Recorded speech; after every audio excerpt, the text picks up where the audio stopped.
ત્યારે વહેલી સવારથી શરૂ થયેલા વરસાદ વચ્ચે સુરત શહેરમાં જળબંબાકારની સ્થિતિ। સુરત ગ્રામીણ બાદ સુરત શહેરના કેટલાક વિસ્તારોમાં વરસાદી પાણી ભરાયા। બીઆરડીએસ કોરિડોર પણ વરસાદી પાણીમાં ગરકાવ। વધુ માહિતી સાથે સંવાદદાતા ચેતન પણ આપણી સાથે જોડાઈ ચૂક્યા છે। ચેતન, હાલ અત્યારે આપ કયા વિસ્તારમાં છો અને ત્યાં શું સ્થિતિ, વાહન ચાલકોને કેટલી હાલાકી? જી, સુરતનું આ રામપુરા વિસ્તાર કતારગામ વિસ્તારને જોડતો આ ગોતાલાવાડી બીઆરટીએસ બસ સ્ટેન્ડ છે। ગોતાલાવાડી બીઆરટીએસ બસ સ્ટેન્ડ પાસે તેની સામે જોઈ શકાય છે રસ્તા પર જળબંબાકાર થયો છે। આજે વહેલી સવારે ઝરમર વરસાદ શરૂ થયો હતો, બાદમાં એકાએક વરસાદની તીવ્રતા વધતા ધોધમાર વરસાદ પડ્યો હતો અને આ ધોધમાર વરસાદ બાદ સુરત શહેરના મોટા ભાગના વિસ્તારમાં જળબંબાકાર થયો છે। ખાસ કરીને નીચાણવાળા વિસ્તારોમાં પાણી ભરાઈ ગયા છે।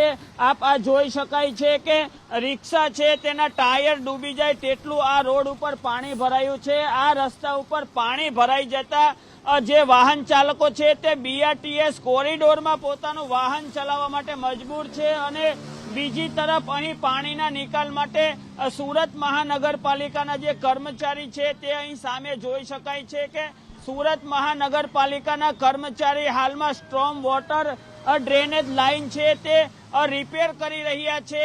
હું કેમેરા પર્સનને જણાવીશ કે આ બાજુ જોઈ શકાય છે કે સુરત મહાનગરપાલિકાને જે ટીમ છે તે પણ જે પાણીનો નિકાલ છે તે માટે જદ્દોજહેદ કરી રહી છે, પરંતુ જે પ્રમાણે વરસાદ વરસી રહ્યો છે તે પ્રમાણે જે પ્રશાસન છે તેમનો જે એફર્ટ છે તે અપૂરતા સાબિત થઈ રહ્યા છે। પ્રી મોન્સૂન કામગીરી અપૂરતી સાબિત થઈ રહી છે, કારણ કે હવે વરસાદની જે શરૂઆત છે, ચોમાસાની શરૂઆત છે, ત્યારે જ જો સુરતની આ હાલત હોય તો હજી આખું ચોમાસું બાકી છે। આખું ચોમાસું કઈ રીતે નાગરિકોએ હાલાકી ભોગવવી પડે તેની કલ્પના કરવી જ ખૂબ મુશ્કેલ છે। આ સીધા દ્રશ્યોમાં જોઈ શકાય છે કે ગોતાલાવાડી બીઆરટીએસ બસ સ્ટેન્ડ સામે હાલમાં જાણે રસ્તા ઉપર પૂર ઉમટી આવ્યું હોય તેવા દ્રશ્યો સર્જાયા છે। જી ચેતન, ત્યાંથી પસાર થતા વાહન ચાલકો અથવા તો રાહદારીઓ સાથે વાતચીત થઈ શકે ખરી? હા જી, આપણે અહીંથી પસાર થતા જે વાહન ચાલકો છે અને રાહદારીઓ છે તેમની સાથે વાત કરવાનો પ્રયત્ન કરીશું। હા, તેમની સાથે તેમની સાથે આપણે વાત કરવાનો પ્રયત્ન કરીશું। અહીં એક રાહદારી આવ્યા છે। હાલમાં જે વરસાદ વરસી રહ્યો છે, તમે ક્યાં જાઓ છો અને શું તકલીફ પડી રહી છે? હું હોસ્પિટલ જાઉં છું અને અહીંયા પાણી ભરાયેલું છે। કોને લઈને હોસ્પિટલ જાવ? મારે પોતે જ જવાનું છે।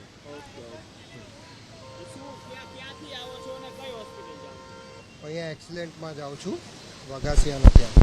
અને વરસાદને કારણે શું તકલીફ? પાણી ભરાયેલું છે તો આવવા જવામાં તકલીફ થાય છે, પણ તો હવે વરસાદ આવી જાય એક સાથે તો કોણ શું કરી શકવા? હજી કહી શકાય કે જે લોકો વ્યવસાય ધંધે અથવા તો દવાખાને નીકળ્યા હોય તે લોકો મોડા પહોંચી રહ્યા છે, તેમને મુશ્કેલીનો સામનો કરવો પડી રહ્યો છે। આપણી સાથે એક મહિલા છે, તેમની સાથે વાત કરીશું। બેન, ક્યાં જાવ છો અને શું તકલીફ પડી છે? ભાઈ, ઘરમાં પાણી ભરાઈ ગયા છે અને કેટલું વાતાવરણ ડેન્જર છે। અમે કામ કરીએ છીએ પરમમાં, હોસ્પિટલમાં। તમારે રહેવાનું ક્યાં? આયુર્વેદ ટેનામેન્ટ ઉપર। ત્યાં શું સ્થિતિ છે?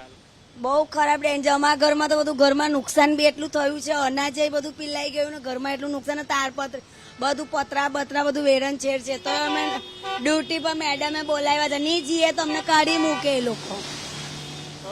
જી, આ હતા મહિલા, તેમણે સ્પષ્ટ પોતાની વ્યથા જણાવી છે કે બાજુમાં જે તેમનું ટેનામેન્ટ છે ત્યાં પણ નીચે પાણી ભરાઈ ગયા છે અને હાલમાં જોઈ શકાય છે કે આ એક જે કાર છે તે બંધ પડી જતા હાલમાં જે આ ટ્રાફિક જામના પણ દ્રશ્યો સર્જાયા છે। આમ કહી શકાય કે રસ્તા ઉપર પાણી ભરાઈ જતા હાલમાં જે વાહન ચાલકો છે તેમને પણ હાલાકીનો સામનો કરવો પડી રહ્યો છે અને નાગરિકોને પણ હાલાકીનો સામનો કરવો પડી રહ્યો છે। કેટલાક જે વાહન ચાલકો છે, આપણે તેમની સાથે ફરીથી એકવાર વાત કરવાનો પ્રયત્ન કરીશું। વાહન ચાલકો છે તેમની આ જે ગાડી છે તે બંધ પડી જતા હાલમાં લાંબુ ટ્રાફિક જામના દ્રશ્યો સર્જાયા છે તેમની પાછળ છે, તેમની સાથે આપણે વાત કરીશું. તો ભાઈ વરસાદી વાતાવરણ છે, શું તકલીફો પડી રહી છે?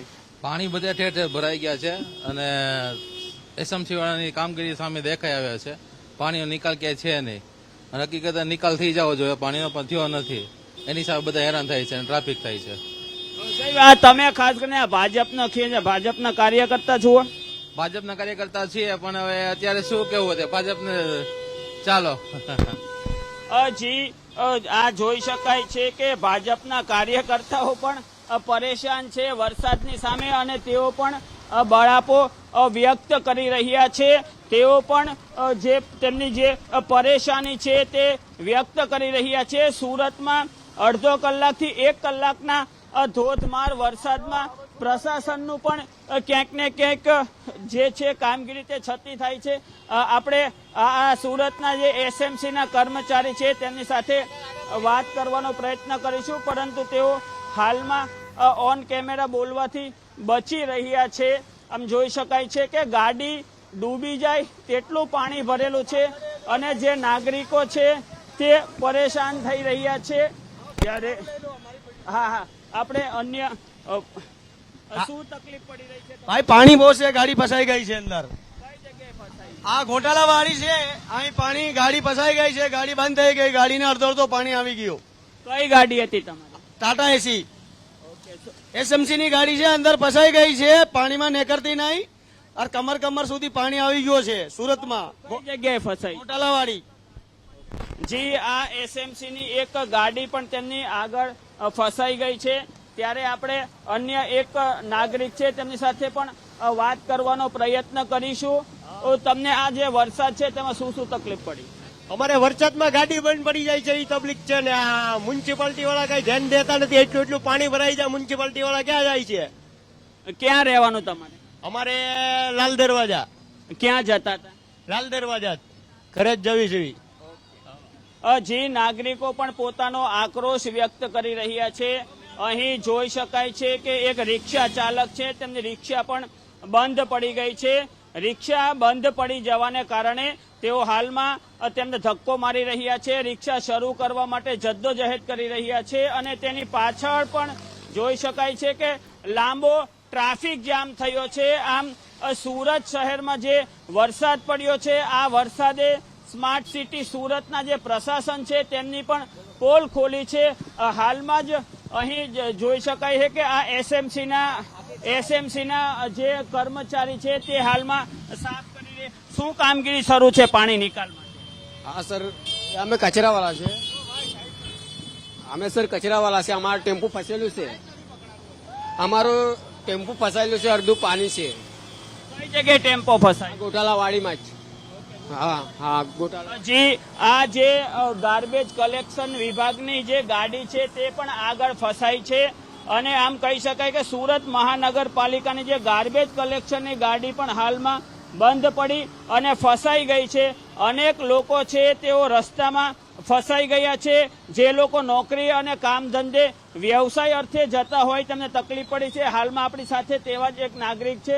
હાલમાં વરસાદ પડી રહ્યો છે, શું તકલીફ તમને?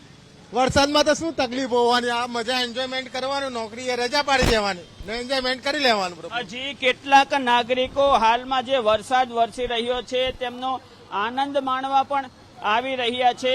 આમ કહી શકાય છે કેટલાક લોકોને આ જે વરસાદ છે તે આફત લઈને આવ્યો છે, જ્યારે કેટલાક લોકો એવા પણ છે કે જેઓ આ વરસાદી વાતાવરણનો આનંદ પણ માણી રહ્યા છે.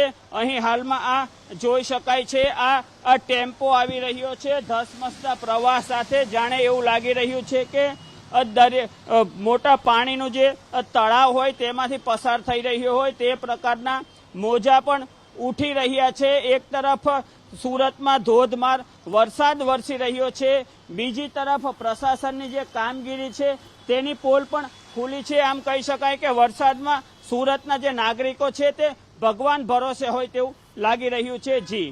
જી ચેતન, અન્ય પણ એવા કેટલા વિસ્તાર છે સુરતના? જી ચેતન, જોડાયેલા રહેજો આપણી સાથે. સુરતના મેયર માયાબેન પણ જોડાઈ ચૂક્યા છે. જી માયાબેન, 1 થી 2 ઇંચ વરસાદમાં આ સુરતની આ સ્થિતિ. હેલો જી માયાબેન, 1 થી 1.5 ઇંચ જ વરસાદ વરસ્યો છે. સુરતમાં વધારે વરસાદ નથી વરસ્યો, તેમ છતાં પણ શા માટે આ પ્રકારની સ્થિતિ? ગઈકાલે 4 ઇંચ વરસાદ વરસ્યો બેન. બેન વાત આજની છે. હલો બેન આજની વાત કરો, કાલની વાત તો કાલે પણ આ જ પ્રકારની સ્થિતિ હતી સુરતમાં. આજે અત્યારે જ અમારે તમામ ઝોનના વડાઓને કીધેલું છે ફિલ્ડ પર રહો. કમિશનર સાથે વાત થઈ છે કે આ બધાનું ફોલોઅપ લો અને પોતે પણ ફિલ્ડ પર આવો.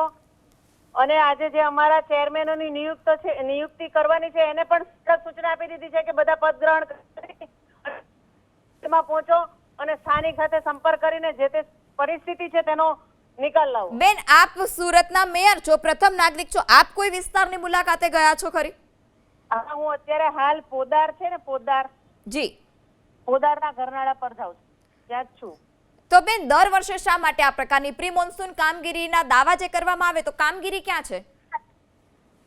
કડક સૂચના આપેલી છે તમામ ઝોનના વડાઓને કે બેન પણ ક્યાં સુધી સૂચનાઓ આપતા રહેશો? યોગ્ય કામગીરી કેમ નથી થતી? કાર્યવાહી કડકમાં કડક કરવાની છે અને એ લોકો, મારી સુરતની જનતા હેરાન થાય તે ચલાવી લેવામાં નહીં આવે. અને આ લોકોને કાલે બ્રિજ પરની બી કડક સૂચના આપી છે ને બ્રિજ પરના બી પાણી ભરાવાના રિપોર્ટ તાત્કાલિક મેં મંગાવેલા છે કે મને એ પણ રિપોર્ટ આપી દો. બેન બજેટ કેટલું હતું ને કેટલો ખર્ચ કર્યો પ્રી મોન્સૂન કામગીરી પાછળ આપણે? ઝોન વાઇઝ આ બજેટ હોય છે જી. અને તો પણ જે પણ કામગીરીમાં કચાશ હશે તેને છોડવામાં નહીં આવે. અરે અને આ પણ બેન લોકોને કામગીરીમાં કચાશ શું? આ દ્રશ્યો આપ ટીવી ચાલુ કરીને જોવો ને તો ખબર પડે ને. આપ તો ખુદ સુરતના છો, આ રસ્તા પર નીકળો તો ખબર પડે. હું પોતે પોદાર પર ફિલ્ડ પર છું બેન. હું પોતે પોદાર પર ફિલ્ડ પર છું અને હું પછી હવે અત્યારે હું તમારી સાથે વાત કરું છું પણ હવે હું કેટલી વાર તમારી સાથે વાત કરી શકું એ મને કહો હવે. અરે માયાબેન, સુરતના મેયર આપ છો એટલે આપે જવાબ આપવો જ પડે ને. અન્ય કેટલા વિસ્તાર છે આપની પાસે? કેટલા વિસ્તારના આપની પાસે કેટલા વિસ્તારની માહિતી છે? જવાબ પણ જનતાના ન્યાય માટે જ આપીશ બેન. હું જવાબ તમને ચોક્કસ આપીશ. મારી જનતા હેરાન થશે ને તે હું ચલાવી નહીં લઉં બેન. 100% જનતા હેરાન થઈ જ રહી છે ને આપ ચલાવી જ રહ્યા છો. કેટલા સુરતના એવા વિસ્તાર છે કે જ્યાં હાલ અત્યારે પાણી ભરાવાની માહિતી આપ સુધી છે? મારી પાસે તમામ ઝોનની માહિતી છે, હું તમને આપું છું. જી, 2-4 નામ આપી શકો આપ? આપની પાસે માહિતી છે? પોદાર પર, હલો જી, પોદાર પર છે, લિંબાયત ઝોનમાં છે, પછી મોટા વરાછા પેલી બ્રિજ પાસે પેલી બેસી જવાની ઘટના છે તેમાં ઝાડ પડી ગયા છે તે બી મારી પાસે સવારની માહિતી છે. પછી ઉધના ઝોન વાળી ખાડી છે તે 7.20 ની ઉપર વહે છે તેની બી મારી પાસે માહિતી છે. રાંદેર ઝોનમાં શાક માર્કેટ જ્યાં ભરાય છે તેની માહિતી છે મારી પાસે. જી બેન. અને રાંદેર ઝોનમાં હજુ હમણાં જ મેં માહિતી મેળવી તેમાં મને મારી પાસે સૂચનાઓ આવી કે કાલે જે આપણે બેન પાણીનો નિકાલ કર્યો તે હજુ પાણી ત્યાં ભરાયું નથી. જી જી જી માયાબેન, અમારી સાથે વાત કરવા બદલ આપનો આભાર. તો ચોક્કસપણે સુરતના મેયર ભલે એવું કહેતા હોય કે યોગ્ય કાર્યવાહી કરવામાં આવશે, પરંતુ સુરતની દર વર્ષની આ જ પ્રકારની સ્થિતિ છે કે 1 થી 1.5 ઇંચ વરસાદમાં સુરત કે જે જળબંબાકાર થાય છે.